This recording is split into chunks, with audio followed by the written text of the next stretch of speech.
আজকের এই ঘটনাটি আপনার আত্মাকে জাগিয়ে তুলবে, এই জন্য অনুরোধ ঘটনাটি একেবারে শেষ পর্যন্ত দেখবেন। বাচ্চা কান্না করার কারণে তার মা কবর থেকে বের হয়ে আসলো। বাচ্চাটি যখন কবরের কাছে দাঁড়িয়ে কান্না করতেছিল, তখন তার মায়ের আত্মা কবর থেকে বের হয়েছে মা কি জিনিস, এবং তার সন্তান যখন কষ্টের মধ্যে থাকে তখন একজন মায়ের মনের মধ্যে কি হয়। আজকের এই ঘটনাটি শোনার পর আপনাদের ঈমান তাজা হয়ে যাবে, তাই বিশেষ এই ঘটনাটি শেষ পর্যন্ত অবশ্যই শুনবেন। এই গল্পটি হল ভারতের একটি গ্রামের, যেখানে একজন দরিদ্র বাবা এবং মা তাদের সন্তানদের সাথে বসবাস করত। প্রিয় দর্শক, এই ঘটনাটি সেই মহিলার, যে মহিলাটি অনেক নেক এবং পরহেজগার একজন মহিলা ছিল। সেই মহিলাটির নাম ছিল আমরিন। আমরিনের বাড়িতে সকল ধরনের খুশি ছিল, যা সে চেয়েছিল। তবে আল্লাহ পাক রব্বুল আলামিন তাকে একটি খুশি থেকে বঞ্চিত রেখেছিলেন, এবং সেই খুশিটি ছিল সন্তানের। সেই দুজন স্বামী স্ত্রীর কোনো সন্তান ছিল না। তাদের বিয়ের 5 বছর হয়ে গিয়েছিল, এবং পরিবারের মানুষজন আমরিনকে নানান ধরনের কথা শোনাত এবং খোঁটা দিত, এবং তার পরিবারের লোকজন তার স্বামীকে বলে, তুমি অন্য একটি বিয়ে করে নাও, তোমাদের বিয়ের 5 বছর হয়ে গিয়েছে, তবে এখনও তোমাদের কোনো সন্তান হয়নি। আমরিন যখন মানুষের মুখ থেকে এই সকল কথাবার্তা শুনত, তখন তার মন ভেতরে ভেতরে কাঁদতে শুরু করত। সে আল্লাহর কাছে দোয়া করত, ইয়া আল্লাহ, আমার ঈমান তো তোমার ওপর, যদি তুমি আমার দোয়া না শুনো তাহলে আর কে শুনবে? মানুষের এমন ধরনের কথাবার্তা এবং খোঁটা আমার মনকে ভেঙে দিচ্ছে। তুমি আমার ভাগ্যের সন্তান লিখেছ কিনা তা আমি জানি না, তবে ইয়া মাবুদ, তুমি আমাকে সন্তান দান করো, কেননা তুমি তোমার বান্দাদের দোয়া কবুল করে থাকো। আপনি হিন্দু হন কিংবা মুসলিম, ভিডিওটি না টেনে একেবারে শেষ পর্যন্ত দেখুন। বন্ধুরা, ভিডিওটি শুরু করার আগে একটু দোয়া করে নেই। হে আল্লাহ, আমাদেরকে গুনাহ থেকে রক্ষা করুন এবং জান্নাত দান করুন সকলেই। কমেন্টে লিখুন আমিন, এবং এই ভিডিওটিতে একটি লাইক দিন, এবং যারা যারা সাবস্ক্রাইব করেছেন এখনই চ্যানেলটি সাবস্ক্রাইব করে দিন। এই ভিডিওটির লাইক টার্গেট 10,000, তাই এই ভিডিওটিতে একটি লাইক দিয়ে দিন। তো চলুন শুরু করি। এরকম ভাবে কয়েকদিন অতিবাহিত হল, এবং আল্লাহ পাক রব্বুল আলামিন আমরিনকে তার ইবাদতের ফল দান করলেন। একদিন আমরিনের শরীর অসুস্থ হয়ে পড়ল, যাতে করে তার স্বামী তাকে হাসপাতালে নিয়ে গেল। ডাক্তার তাদেরকে জানালেন আমরিন গর্ভবতী রয়েছে। এই কথা শোনার পর সেই দুইজন স্বামীর চেয়ে অনেক বেশি খুশি হয়ে গেল। এরপর তারা আল্লাহ পাক রব্বুল আলামিনের শুকরিয়া আদায় করতে লাগল, এবং তারা খুশি থাকতে লাগল। আগে যে সকল মানুষ তার সম্পর্কে খারাপ কথাবার্তা বলত এবং তাকে খোঁটা দিত, আজকে তারাই তার প্রশংসা করতেছে এবং বলতেছে আল্লাহ পাক রব্বুল আলামিন তাকে তার ইবাদতের ফল দিয়েছে। সে সবর করতে লাগাল এবং মানুষের কথা শুনতে থাকল। আমরিন অনেক খুশি ছিল এবং তার স্বামীও অনেক খুশি ছিল। তবে যখন আমরিন তার সন্তানকে জন্ম দেয়, তখন আল্লাহর হুকুমে সেদিন আমরিন মৃত্যুবরণ করলে, তবে তার স্বামী একদিকে তার সন্তানকে দেখে খুশি ছিল এবং অন্যদিকে তার স্ত্রীর মৃত্যুতে অনেক দুঃখী ছিল। এই নিয়ে সে অনেক বেশি চিন্তিত হয়ে পড়েছিল। সে অনেক ভেঙে পড়েছিল, কেননা একপাশে আল্লাহ পাক রব্বুল আলামিনের সে সন্তান দান করেছেন এবং অন্য পাশে তার স্ত্রী মৃত্যুবরণ করেছে। আমার স্ত্রী আমার সন্তানকেও দেখতে পেল না। এখন আমি কি করব? তাকে ছাড়া আমি আমার সন্তানকে কিভাবে পালন পোষণ করব? সে অনেক বেশি কান্না করতে লাগল, কেননা সে তার স্ত্রীকে অনেক বেশি ভালোবাসত। সে বলতে লাগল, তুমি আমাকে ছেড়ে যেও না, আমি তোমাকে ছাড়া আমাদের বাচ্চাকে কিভাবে লালন পালন করব?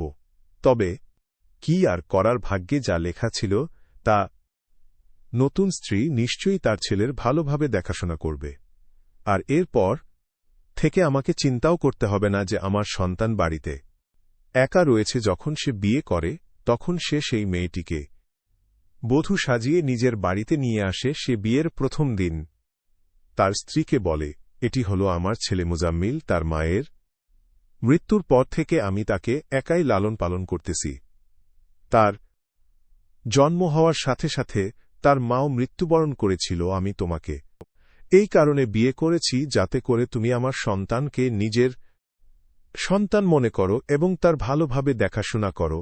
তার স্ত্রী অনেক চালাক ছিল। সে বলতে লাগল, আপনি চিন্তা করবেন না, আজকে থেকে আপনার ছেলে আমার ছেলে। আজকের পর থেকে আপনি আপনার মন থেকে এই কথা বের করে দিন যে আপনার সন্তান শুধু আপনার একার, এবং সে হয়তোবা মায়ের কোমতি অনুভব করতেছে। আজকে থেকে আমি তার মা এবং আমি তার অনেক ভালোভাবে দেখাশোনা করব। সেই মেয়েটির মধ্যে একটি বিষয় অনেক খারাপ ছিল, আর তা হল সে নিজের অনেক বেশি প্রশংসা করত, কেননা সে অনেক ধনী পরিবারের মেয়ে ছিল এবং তার দিন আয়েশ আরামের মধ্যে কেটেছিল। আদিল এবার থেকে তার সন্তানের সম্পর্কে টেনশন করা বন্ধ করে দিয়েছিল, তা মনে করত এখন তার সন্তান মা পেয়ে গিয়েছে এবং তার স্ত্রী অনেক ভালোভাবে দেখাশোনা করবে। তার ছেলেও অনেক খুশি ছিল এবং তার মনও তার নতুন মায়ের সাথে লেগেছিল। তবে এবার থেকে সেই মেয়েটি বাচ্চাটিকে ঘৃণা করতে শুরু করে, কেননা ছেলেটির বাবা তাকে অনেক বেশি ভালোবাসত। মেয়েটি চিন্তা করতে লাগল, যদি আমার সন্তান হয় তাহলে তার স্বামী তার বাচ্চাকে এত বেশি ভালোবাসবে না। এরপর থেকে সেই মেয়েটি বাচ্চাটিকে ঘৃণা করতে লাগল এবং সে সৎ মা হওয়ার প্রমাণ দেওয়া শুরু করল। সে এবার থেকে বাচ্চাটিকে ঘৃণা করতে লাগল এবং যখন আদিল কাজের কারণে বাহিরে যেত, সেই মেয়েটি সেই সন্তানটিকে গালিগালাজ করত এবং বলত, আমি তোমার মা নই এবং এখন থেকে বাড়ির সকল কাজ তুমি করবে। আমি তোমাকে এভাবে বসিয়ে বসিয়ে খাওয়াতে পারব না। তোমার বাবা যখন বাড়িতে থাকে তখন আমি তোমার সাথে ভালো আচরণ করব, তবে যখন সে চলে যাবে তখন আমি তোমার সাথে ভালো আচরণ করব না, কেননা তুমি আমার সন্তান নও। আমি তোমাকে কিভাবে ভালোবাসতে পারি? আমার গর্ভ থেকে জন্ম হওয়া সন্তান হবে আমার সন্তান এবং আমি তাকে ভালোবাসব। আমার সন্তানের দুনিয়াতে আসার আগেই আমি তোমাকে এই বাড়ি থেকে বের করে দিব। এরপর থেকে সেই মেয়েটি সেই ছেলেটিকে ঘৃণা করতে লাগল এবং তার দ্বারা বড় বড় কাজ করাতে লাগল, যা সেই ছোট বাচ্চাটি করতে পারত না। সে সবসময় কান্না করতে থাকত এবং সে এবার তার মায়ের কমতি অনুভব করতে লাগল, কেননা এখন সে বড় হয়ে গিয়েছিল এবং সে সকল কিছু বুঝতে পারছিল এবং সে তার বাবাকেও এ সম্পর্কে ভয়ের কারণে কিছু বলত না। একদিন সেই মেয়েটি সেই ছেলেটিকে অনেক বড় একটি কাজ করতে দিল, যাতে করে সেই ছেলেটি কান্না করতে করতে তার বাবার কাছে চলে গেল এবং বলতে লাগল, বাবা সৎমা আমার উপর অনেক বেশি অত্যাচার করে থাকে। তিনি আমার দ্বারা কঠিন কঠিন কাজ করিয়ে নেন এবং তিনি আমাকে মারধর করেন। আপনি চলে যাওয়ার পর তিনি আমাকে ভালোভাবে খাবার দেন না এবং বলেন, যদি তুমি দিয়েন না আমার সাথে এমনটা করবেন না। আমার অনেক ভয় লাগতেছে, আমি বাইরে কই যাব। এরপর সেই মহিলাটি বলতে লাগল, আমি তোর মা নই, তুই কি বুঝতে পারতেছিস না? আমি তোর সৎ মা, আমি তোর আপন মা নই। বের হয়ে যাই বাড়ি থেকে। সেই বাচ্চাটি ছোট ছিল, বিধায় সে ভয় পেয়ে বাড়ি থেকে বের হয়ে গেল এবং ক্ষুধার্ত অবস্থায় সে কয়েকদিন ধরে এদিকে ওদিকে ঘুরতে লাগল। অলিগলি থেকে ময়লা আবর্জনা থেকে খাবার উঠিয়ে সে খেতে লাগল। তার জীবন অনেক খারাপ হয়ে গিয়েছিল এবং এবার সেই ছেলেটি ভিক্ষুক হয়ে গিয়েছিল এবং সে ময়লা আবর্জনা একত্রিত করে তা বিক্রি করতে লাগল। তবে তার বাবা যখন বাড়িতে সন্ধ্যায় ফেরত আসল, যখন তার স্ত্রী কান্না করতেছিল এবং সে জোরে জোরে চিৎকার করতেছিল, তার স্বামী যখন তাকে জিজ্ঞাসা করল, কি হয়েছে এবং আমার ছেলে কই এবং তুমি এভাবে কান্না করতেছ কেন? তখন সেই মেয়েটি বলতে লাগল, আমরা ধ্বংস হয়ে গিয়েছি, বরবাদ হয়ে গিয়েছি আমরা। আমার ছেলেকে কেউ একজন উঠিয়ে নিয়ে গিয়েছে। আমি যখন ভিতরে ঘুমাচ্ছিলাম তখন আমার ছেলেকে বাইরে খেলা করতেছিল, তবে যখন আমি বাইরে বেরিয়ে আসলাম, তখন দেখলাম কোনো একজন ব্যক্তি তাকে অপহরণ করে নিয়ে চলে গেছে। আমি এখন কি করব, অনেক চেষ্টা করার পরেও আমি তাকে কোথাও খুঁজে পেলাম না। আদিল তার স্ত্রীর চালাকি কোনো মতেই বুঝতে পারল না। সে তার স্ত্রীর চেহারার মধ্যে পানি দেখে গলে গেল এবং ভাবতে লাগল, আসলেই হয়তোবা তার সন্তান অপহরণ হয়েছে। তার স্ত্রী দুঃখী হওয়ার নাটক করছিল এবং বলতেছিল, আমার বাচ্চা কই চলে গেল, কে তাকে অপহরণ করে নিয়ে গেল। তবে ছেলের বাবার পায়ের নিচ থেকে মাটি সরে গিয়েছিল। সে তার স্ত্রীকে বলতে লাগল, আসো আমাদের সাথে, আমরা তাকে খুঁজতে বের হই। আল্লাহ পাক রব্বুল আলামিন যদি চান তাহলে আমরা তাকে খুঁজে বের করতে পারব। আমার তো পুরো পৃথিবীটাই উল্টে গিয়েছে, আমার ছেলেকে ছাড়া আমি কিভাবে বাঁচব? এরপর সেই দুজন স্বামী স্ত্রী বাইরে বের হয়ে সেই ছেলেটিকে খুঁজতে লাগল। তাদের অনেক চেষ্টা করণের পরেও তারা সেই বাচ্চাটিকে কোনো মতেও খুঁজে পাচ্ছিল না। এবং অন্যদিকে সেই ছোট বাচ্চাটি তার মায়ের কথা চিন্তা করত এবং কান্না করত। এবার সে তার মায়ের কমতি অনুভব করতে পারতেছিল এবং সে মনে মনে বলতেছিল, হে আমার মা, আজকে যদি তুমি বেঁচে থাকতে তাহলে আমাকে এই দিন দেখতে হতো না। ছেলেটি এবার অনেক কিছুই বুঝতে শিখে গিয়েছিল বিধায় সে চিন্তা করতে লাগল, আমি আমার মায়ের কবরের কাছে গিয়ে তাকে সকল কিছু বলে দিব। এরপর সেই বাচ্চাটি তার মৃত মায়ের কবরের কাছে চলে আসে এবং জোরে কান্না করতে লাগে এবং চিৎকার চেঁচামেচি করতে লাগে।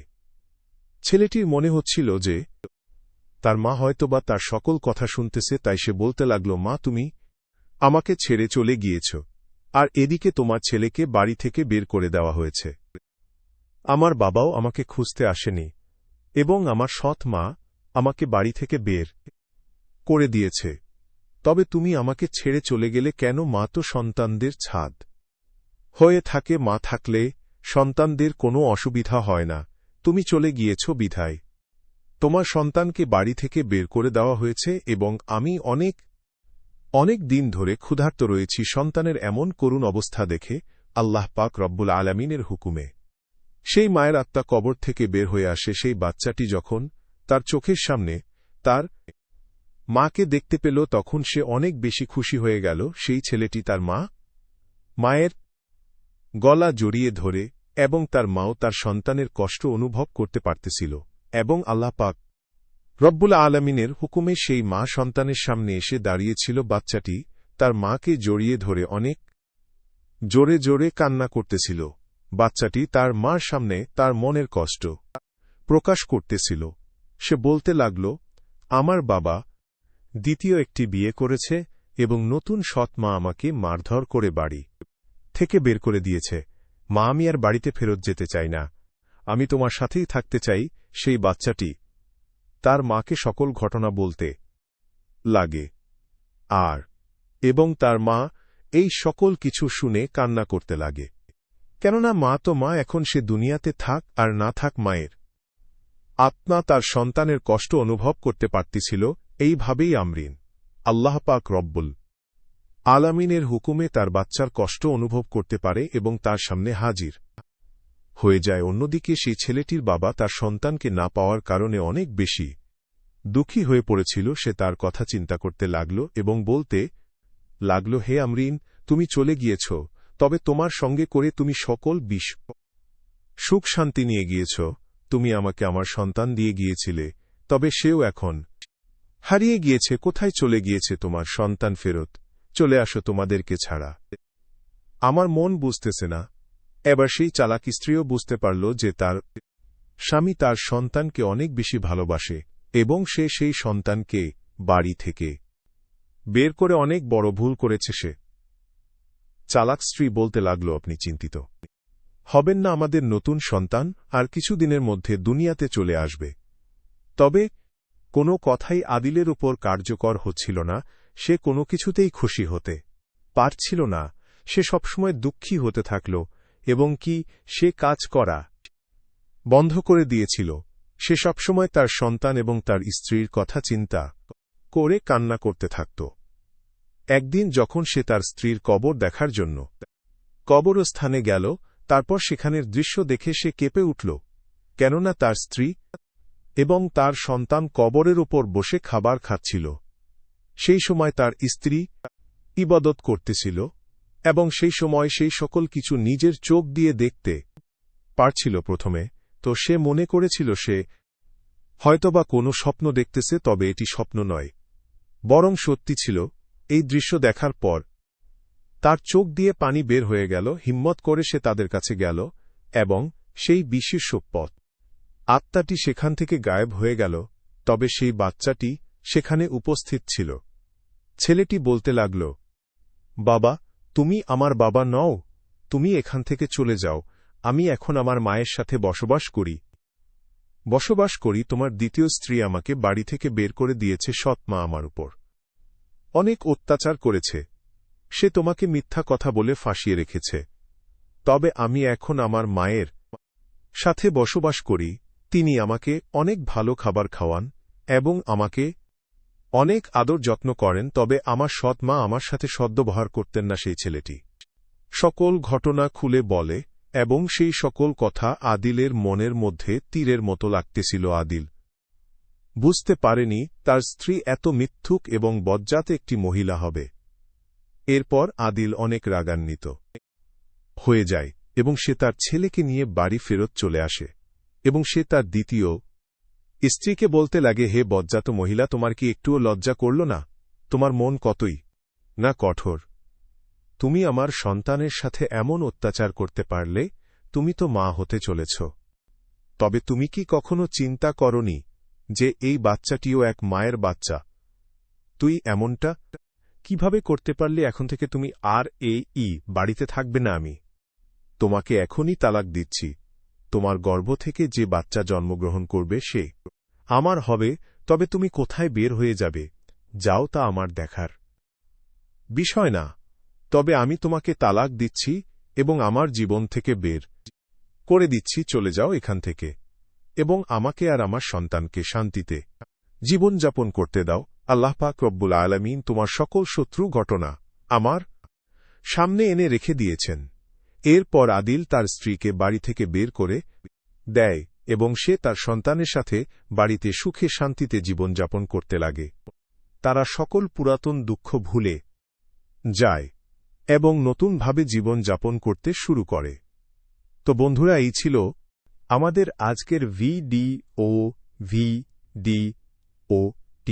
ভালো লাগলে অবশ্যই লাইক, কমেন্ট, শেয়ার এবং সাবস্ক্রাইব করবেন।